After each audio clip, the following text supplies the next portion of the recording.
Em primeira discussão, projeto de lei número 60/2024, contido no processo número 78/2024, de autoria do vereador Lucas Dil, que institui o Dia Municipal de Prevenção da Doença Renal Crônica e da outras providências.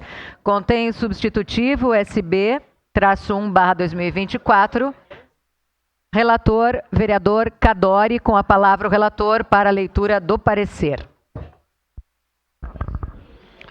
Referente ao processo número 78/2024, projeto de lei número 60/2024, Comissão de Saúde e Meio Ambiente, parecer número 398/2024, favorável. Parecer favorável ao projeto de lei número 60/2024, contido no processo número 78/2024.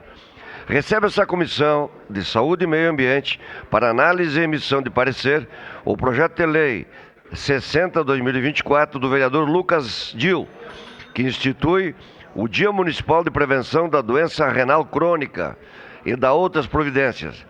O presente projeto de lei tem como objetivo a instituição do Dia Municipal de Prevenção da Doença Renal Crônica, a ser realizado anualmente na segunda quinta-feira do mês de março de cada ano, coincidindo com as comemorações do Dia Mundial do Rim, devendo ser realizado através de campanhas educativas e outras atividades, sendo autorizado o Poder Público Municipal a organizar calendários de eventos com o apoio de profissionais que atuem nas respectivas áreas, de forma a alertar as pessoas dos riscos da doença renal crônica.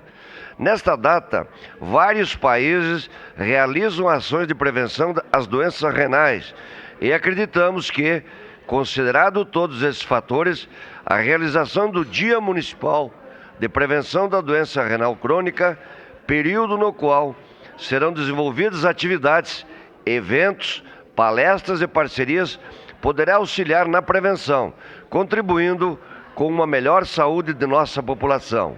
Por fim, diante do exposto, e tendo em vista o parecer pela constitucionalidade da Comissão de Constituição, Justiça e Legislação desta Casa, esta Comissão de Saúde e Meio Ambiente, por seus integrantes, manifesta-se favorável ao presente projeto de lei em apreciação.